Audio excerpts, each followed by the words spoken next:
Subscribe now and press the bell icon. Never miss an update. Good morning student, आपका बहुत बहुत हार्दिक स्वागत है हमारे चैनल आर के शर्मा के ऊपर। आज हम आप लोगों के लिए लेकर आए हैं AHDP सेकेंड ईयर का जो न्यूट्रिशन सब्जेक्ट है पशु पोषण, जिसका जो आगे वाला चैप्टर है उसके बारे में। तो उसके बारे में अपन लोग बात करेंगे, जिसमें अपन ने देखा था कि पशु आहार व्यवस्था, नवजात की बात हो रही थी। नवजात पशु की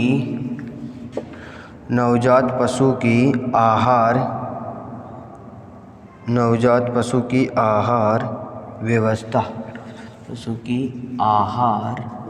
व्यवस्था।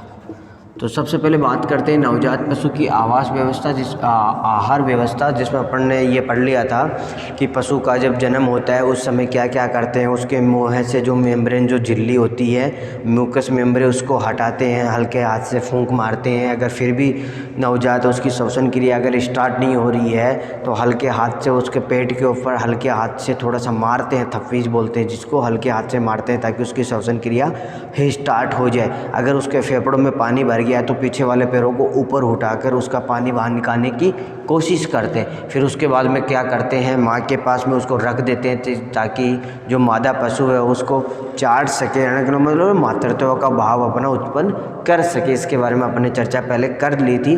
उसके बाद में अपन क्या करते हैं, जो नाल होती है, प्लेसेंटा होती है, जो उसको अपन पशु होता है जो नवजात होता है उसके थोड़ी से आगे 1-2 सेंटीमीटर छोड़ के निसंक्रमित सुई हुई चाकू या ब्लेड की सहायता से उसको काटा जाता है। फिर उसके ऊपर एंटीसेप्टिक घोल लगा दिया जाता है। उसके बाद में अपन ने देखा था कि 1 से आधे घंटे के बाद में जो नवजात है वह माँ के थनों के पास जाने की कोशिश करता है, अपने पैरों पर खड़े होने की कोशिश करता है। और फिर उसके बाद में अपन ने देखा था कि लास्ट स्थिति अपन ने ये देखी थी कि ऐसी स्थिति जब प्रसव के समय माँ मर जाती है जबकि नवजात जिंदा रह जाता है, उसको अपन ने ऑर्फन या आर्फन काफ कहा था। आर्फन या ऑर्फन काफ कहा था, जिसकी प्रसव के समय माँ मर जाती है जबकि नवजात क्या रहता है, जिंदा रहता है। फिर उसके बाद में अपन ने देखा, आगे अपन बात करेंगे आज नवजात को पालने की विधि, नवजात को किस किस प्रकार से पाला जाता है, इसके बारे में अपन लोग चर्चा करेंगे। तो नवजात को पालने की जो विधि है वो कितनी है, 2 टाइप की है। कितनी विधि है, 2 टाइप की है, जिसमें से सबसे पहले आती है अपनी माँ के साथ रखकर। दूसरी विधि आती है माँ से अलग रखकर। और माँ के साथ रखकर जो इस विधि का नाम, उसका नाम है सकलिंग। क्या नाम है, सकलिंग कहा जाता है। माँ से अलग रखकर जो नवजात को पाला जाता है उसे विनिंग के नाम से जाना जाता है। संकलिंग का मतलब होता है नवजात पशु को माँ के साथ रखकर पाला जाता है। जब नवजात पशु को माँ के साथ रखकर पाला जाता है तब तो अपन को कोई टेंशन लेने की आवश्यकता नहीं है, क्योंकि वह माँ के साथ में रहेगा तो वहीं पे वो आहार व्यवस्था है वो हो जाएगी। दुग्ध वगैरह माँ से पी लेगा, माँ के थनों से डायरेक्ट पी सकता है, वो दिक्कत नहीं है। परंतु माँ से अलग रखकर जब नवजात को पाला जाता है तब अपने सामने खूब सारी समस्याएं आती हैं। नवजात को पहले पीना सिखाया जाता है, किस प्रकार से पीना सिखाया जाता है, या पशुपालक अपने हिसाब से क्या क्या उसको खिलाता है वह उसी के ऊपर डिपेंड रहता है, निर्भर रहता है। पशुपालक के द्वारा दिए गए पदार्थों को वही खाता है। सबसे पहले अपन ने बात की थी इसी में नवजात को पीना सिखाना, जिसमें अपन ने 2 विधियों के बारे में चर्चा की थी। एक चौड़े मुँह वाले बर्तन के अंदर दुग्ध डालते हैं, अपने हाथ की अंगुली को दुग्ध में डुबोते हैं, फिर हल्के हाथ से पशु के जो नवजात पशु है उसके मुँह में ले जाने की कोशिश करते हैं, जिससे उसको स्वाद आता है। और धीरे धीरे 2-4 बार ऐसा करने पर नवजात खुद स्वयं ही चौड़े मुँह वाले बर्तन में रखा दुग्ध को पीने की कोशिश करता है। दूसरी विधि देखी थी निप्पल की सहायता से। निप्पल के अंदर क्या होता है, प्लास्टिक की बोतल होती है, स्टील की बोतल होती है, जिसके ऊपर निप्पल लगी रहती है, उसमें दुग्ध को डाला जाता है और फिर उसको इस प्रकार से लटकाया जाता है कि नवजात पशु के आसानी से हाथ आ सके और पशु दुग्ध पी सके। 2 विधि हो गई थी। फिर उसके बाद में अपन ने देखा था कि जो नवजात पशु है उसकी अपन ने आहार व्यवस्था के बारे में चर्चा की थी कि किस किस प्रकार से उसकी आहार व्यवस्था की जाती है। तो सबसे पहले देखा था कि अगर जैसे मान लो कि प्रसव के समय अगर नवजात की माँ मर जाती है तो उसको कृत्रिम खीस पिलाया जाता है, जबकि अगर माँ और नवजात दोनों अगर जिंदा है तो उसको प्राकृतिक खीस पिलाया जाता है। प्राकृतिक खीस इसलिए पिलाया जाता है पशु को खीस इसलिए पिलाया जाता है क्योंकि खीस के अंदर विभिन्न प्रकार की प्रतिरोधक क्षमता वाले अवयव, इम्यूनिटी पावर बढ़ाने वाले अवयव, खनिज, लवण तत्व, एंटीबॉडी, एंटीजन मौजूद होते हैं, जो पशु को, नवजात को क्या करते हैं, विभिन्न प्रकार की बीमारियों से लड़ने के लिए उसकी क्या करते हैं, सुरक्षा करते। इसके बाद में इतना तो अपन ने पढ़ लिया था। आज आगे अपन बात करते हैं नवजात को माँ के साथ रहकर और माँ से अलग रहकर पालने के बारे में। तो सबसे पहले बात करते हैं सकलिंग की, माँ के साथ रखकर। इसमें नवजात पशु को क्या करते हैं, माँ के साथ में रखकर पाला जाता है और वहीं पे उसकी आहार व्यवस्था की जाती है। दूसरी विधि आती है माँ से अलग रखकर, जिसको बोलते हैं वीनिंग। इस विधि के अंदर नवजात को माँ से थोड़ा दूर रखकर पाला जाता है और वहीं पर उसकी आहार व्यवस्था पशुपालक की सहायता से की जाती। आगे अपन बात करते हैं नवजात को उसके शरीर भार का 1/10वां हिस्सा, नवजात को उसके शरीर भार का 1/10वां हिस्सा खीस पिलाया जाता है। कितना पिलाया जाता है, 1/10वां हिस्सा, उसके शरीर भार का 1/10वां हिस्सा नवजात को खीस पिलाया जाता है। उसके बाद में आज अपन बात करते हैं 5 से 14 दिन के नवजात की। जो नवजात 5 से 14 दिन का हो जाता है, 5 से 14 दिन का कोई नवजात हो जाता है, उसको शरीर भार का 1/10वां हिस्सा, शरीर भार का 1/10वां हिस्सा दिन में 3 से 4 बार, दिन में कितनी बार, दिन में 3 से 4 बार दिया जाता है। आगे बात करते हैं 15 से 21 दिन, 15 से 21 दिन के नवजात को शरीर भार का 1/15वां हिस्सा दिन में 3 से 4 बार दिया जाता है। दूसरा अपन बात करते हैं, आगे बात करते हैं 22 से 35 दिन के नवजात, 22 से 35 दिन के नवजात, इसको दिया जाता है शरीर भार का 1/20वां हिस्सा दिन में 3 से 4 बार दिया जाता है, दिन में 3 से 4 बार दिया जाता है। और उसके बाद में आगे अपन लोग बात करते हैं 36 से 60 दिन के नवजात की, इसको शरीर भार का 1/20वां हिस्सा दिया जाता है। आगे अपन बात करते हैं 36 से 60 दिन वाले नवजात की, इसको शरीर भार का 1/20वां हिस्सा और साथ साथ में इसको 100 से 150 ग्राम, इसको साथ साथ में 100 से 150 ग्राम हरा, ये काफ स्टार्टर एवं हरा चारा भी दिया जाता है। कौन से को, जिस नवजात की उम्र 36 से 60 दिन की हो गई है, उसे खीस का 1/20वां भाग एवं साथ साथ में 100 से 150 ग्राम काफ स्टार्टर दिया जाता है और साथ में हरा चारा भी खिलाया जाता है। इसके बाद में अपन बात करते हैं 2 से 3 महीने की नवजात की, इसके बाद में अपन बात करते हैं 2 से 3 माह के नवजात की, क्योंकि 60 दिन से अबाव हो गया ना। आगे अपन बात करते हैं 60 से 90 दिन के नवजात की आहार व्यवस्था, नवजात की आहार व्यवस्था। तो 2 से 3 माह का जो नवजात है उसकी आहार व्यवस्था के लिए इस समय इसके दुग्ध की क्षमता क्या कर दी जाती है, दुग्ध कम कर दिया जाता है, जबकि काफ स्टार्टर को बढ़ाया जाता है। इसमें क्या करते हैं, दुग्ध की मात्रा कम, दुग्ध की मात्रा कम व काफ स्टार्टर की मात्रा को बढ़ाते हैं। क्या करते हैं, धीरे धीरे बढ़ाते हैं, एक साथ नहीं बढ़ाते हैं। अगर एक साथ बढ़ाएंगे तो पशु के ऊपर हानिकारक प्रभाव होगा, उसका स्वास्थ्य बिगड़ जाएगा। आगे अपन बात करते हैं 3 से 5 माह, 3 से 5 माह के नवजात, 3 से 5 माह का जो नवजात है उसकी आहार व्यवस्था, उसकी आहार व्यवस्था में क्या करते हैं, 3 से 5 माह के नवजात के अंदर क्या करते हैं, मिल्क प्रतिस्थापी, उसको क्या खिलाया जाता है, मिल्क प्रतिस्थापी, या इसको ऐसे बोल सकते हैं दुग्ध प्रतिस्थापी। 3 से 5 माह के नवजात को दुग्ध प्रतिस्थापी खिलाया जाता है। दुग्ध प्रतिस्थापी किसको बोलते हैं, दुग्ध के स्थान पर दिया जाने वाला दुग्ध के समान ही मूल्य जैविक अवयव वैल्यू वाले अणुओं को, कहने का मतलब दुग्ध के समान ही होता है, परंतु यह दुग्ध से क्या होता है, सस्ता होता है। क्या होता है, यह दुग्ध प्रतिस्थापी का मतलब हो गया दुग्ध के स्थान पर नवजात को दिए जाने वाला आहार जो क्या होता है, सस्ता होता है। किस में होता है, पाउडर फॉर्म में होता है। किस में होता है, पाउडर में होता है। किस में होता है, पाउडर में होता है। जबकि और ये क्या होता है, सस्ता होता है। किससे, दुग्ध से सस्ता होता है। कहना मतलब दुग्ध प्रतिस्थापी का मतलब हो गया एक पदार्थ का आगे निकालना, उसकी जगह अपनी जगह ले लेना। इसका मतलब ये हो गया कि यहाँ से इस नवजात को दुग्ध तो बंद कर देंगे और उसकी जगह पे इस पदार्थ को खिलाना स्टार्ट कर देंगे जो पाउडर फॉर्म में होगा, जिसकी जो वैल्यू होगी या जिससे जो प्राप्त होने वाली ऊर्जा होगी वो दुग्ध के समान ही होती है। साथ साथ में बात करते हैं, और इस जब नवजात 3 से 5 माह का हो जाता है उस समय उसके जो आहार या दाना मिश्रण दिया जाता है उसके अंदर डीसीपी की मात्रा 16 से 18% होनी चाहिए। दूसरी बात करते हैं टीडीएन की मात्रा 70% होनी चाहिए।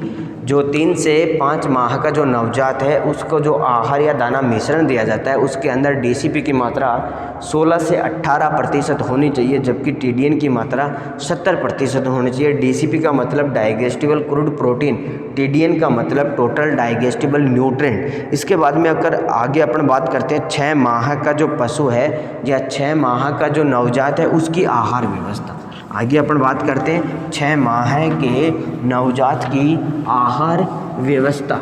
6 माह के नवजात की आहार व्यवस्था किस प्रकार से की जाती है। 6 माह के नवजात की आहार व्यवस्था।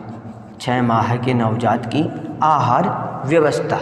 और 6 माह का जो नवजात है उसमें अपन क्या करते हैं, 6 माह की जब नवजात की उम्र हो जाती है उसमें नर और मादा को अलग अलग चयन कर लिया जाता है। नर और मादा को अलग अलग करके उसका चयन कर लिया जाता है। क्या कर लिया जाता है, चयन कर लिया जाता है। किस लिए कर लिया जाता है, चयन इसलिए करते हैं, नर और मादा को अलग इसलिए करते हैं और उनका इस प्रकार से चयन कर लिया जाता है कि भविष्य में इस पशु को किस काम में लिया जाना है। जैसे बात करते हैं भेड़ बकरियों की बात करते हैं, कई पशु अपन को डबल उत्पादन देते हैं। जैसे भेड़ बकरियों की बात करते हैं, भेड़ बकरियों को दुग्ध उत्पादन के लिए भी पाला जाता है, जबकि मांस उत्पादन के लिए भी पाला जाता है। जबकि कुछ विशेष प्रकार की बकरियां होती हैं जिनके शरीर को जो बाल होते हैं वो बहुमूल्य होते हैं। जैसे कश्मीरी नस्ल से पश्मीना प्राप्त होता है, अंगोरा नस्ल से मोहरे प्राप्त होता है, उस प्रकार से।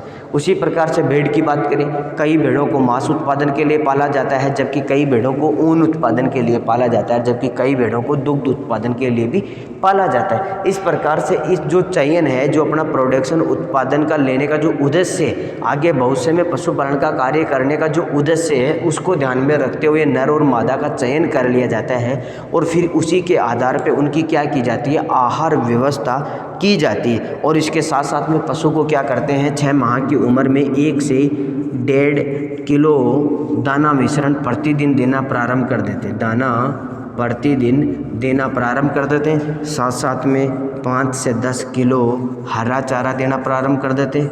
हरा चारा देना प्रारंभ कर देते हैं। और इसके बाद में अपन बात करेंगे दुग्ध प्रतिस्थापी के बारे में देखा कि पशु को खिलाए जाने वाला वह राशन जो दुग्ध के स्थान पे दिया जाता है, जिसमें दुग्ध के समान पोषक तत्व होते हैं, नवजात को दुग्ध के स्थान पे खिलाया जाता है, क्योंकि यह दुग्ध से सस्ता होता है। दुग्ध अधिक पैसों का होता है, कॉस्टली होता है, और यह दुग्ध से सस्ता होता है, जबकि इसके द्वारा प्राप्त होने वाली ऊर्जा और दुग्ध के द्वारा प्राप्त होने वाली ऊर्जा समान रूप से होती है। ये पाउडर फॉर्म में होती है। आगे अपन बात करेंगे दुग्ध प्रतिस्थापी का संगठन। दुग्ध प्रतिस्थापी का संगठन। दुग्ध प्रतिस्थापी का संगठन की बात करें तो कहना मतलब ये किन किन से मिलकर बना होता है। सबसे पहले बात करते हैं अनाज की। अनाज बोले तो गेहूँ, बाजरा, जौ इत्यादि। और गेहूँ बाजरा अनाज होता है, ये होता है 10%। कितना होता है, 10%। दूसरा बात करते हैं मछली का चूर्ण। और मछली का जो चूर्ण है वह होता है 12%। कितना होता है, 12%। आगे 3 नंबर पे बात करते हैं तेल। और तेल भी किसकी बात करते हैं, अलसी का। तेल किसका? अलसी का तेल। और अलसी का तेल कितना प्रतिशत? 10%। अलसी का तेल 7 या 10 से 7%। आगे 4 नंबर पे अपन बात करते हैं किसकी? खल की। 4 नंबर पे बात करते हैं खल किसकी? मूंगफली की। किसकी? मूंगफली की। और ये मूंगफली की जो खल है वह अपन को चाहिए कितना? मूंगफली की खल चाहिए 40%। कितना चाहिए? 40%। और 5 नंबर पे अपन बात करते हैं किसकी? दुग्ध। और दुग्ध कितना प्रतिशत? 13%। कितना? 13%। आगे अपन बात करते हैं 6 नंबर पे अपन को चाहिए शीरा। और शीरा कितना चाहिए? शीरा चाहिए अपन को 10%। कितना चाहिए? शीरा 10% चाहिए। आगे अपन बात करते हैं इसमें कुछ अवयव और रह गए जिनके बारे में अपन बात करते हैं। मिलन मिक्सचर कहने का मतलब 7 नंबर पे हो गया खनिज लवण।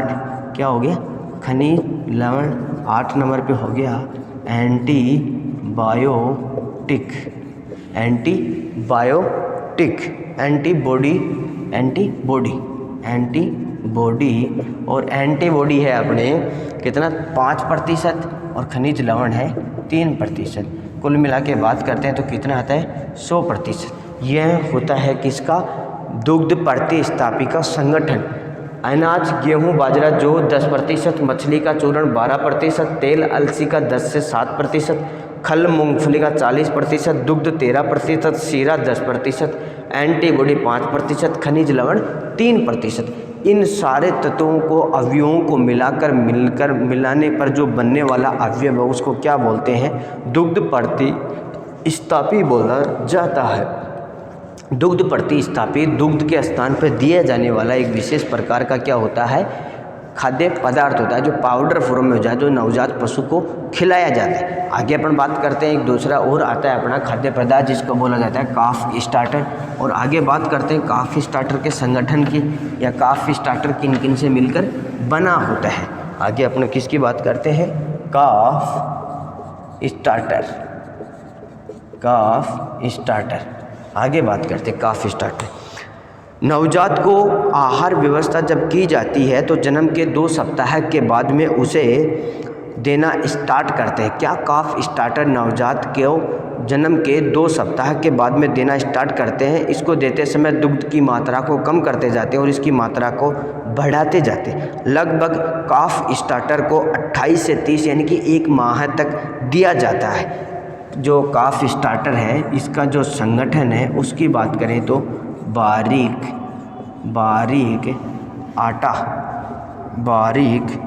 आटा। बात करें तो बारीक आटा पिसा हुआ किसका?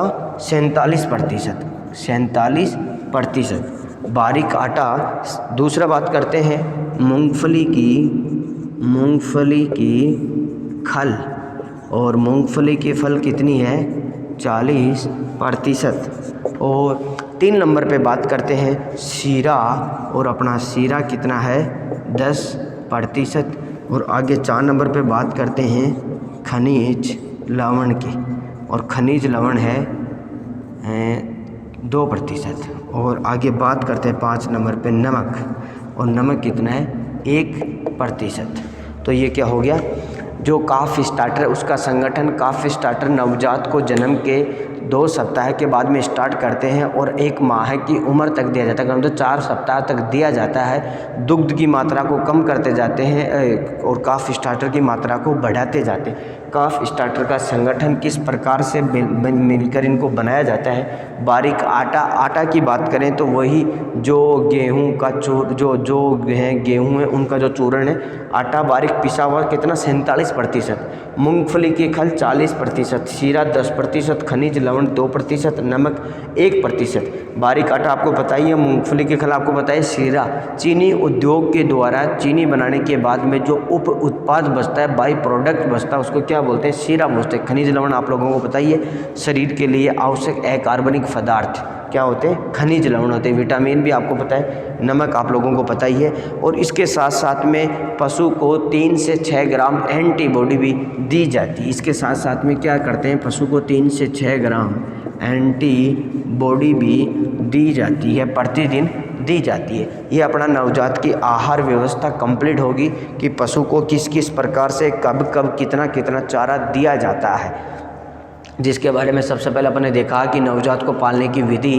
फिर नवजात को पालने की विधि के बाद में अपन ने देखा कि जो नवजात है उसकी आहार व्यवस्था किस प्रकार से की जाती है। 3 से 5 दिन के नवजात की जो विधि थी, आहार व्यवस्था वो अलग थी, 5 से 7 वो अलग थी, 5 से 14 दिन तक और 15 से 21 दिन तक अलग थी, और 22 से 35 दिन तक अलग थी, और 36 से 60 दिन तक अलग थी, और 60 से फिर अपना 2 से 3 माह का मतलब 60 से 90 दिन की अलग थी, और 3 से 5 माह की अलग थी। और जब नवजात की उम्र 6 माह हो जाती है उसके बाद में उसको अलग तरीके से आहार व्यवस्था की जाती है। उसका चयन कर लिया जाता है कि आगे भविष्य में इससे अपन को क्या प्रोडक्ट लेना है, किस प्रकार से इसको रखना है। इस प्रकार अपना ये वाला चैप्टर कंप्लीट। आगे वाले चैप्टर के बारे में अपन लोग कल अध्ययन करेंगे। तब तक के लिए थैंक यू, धन्यवाद दोस्तों।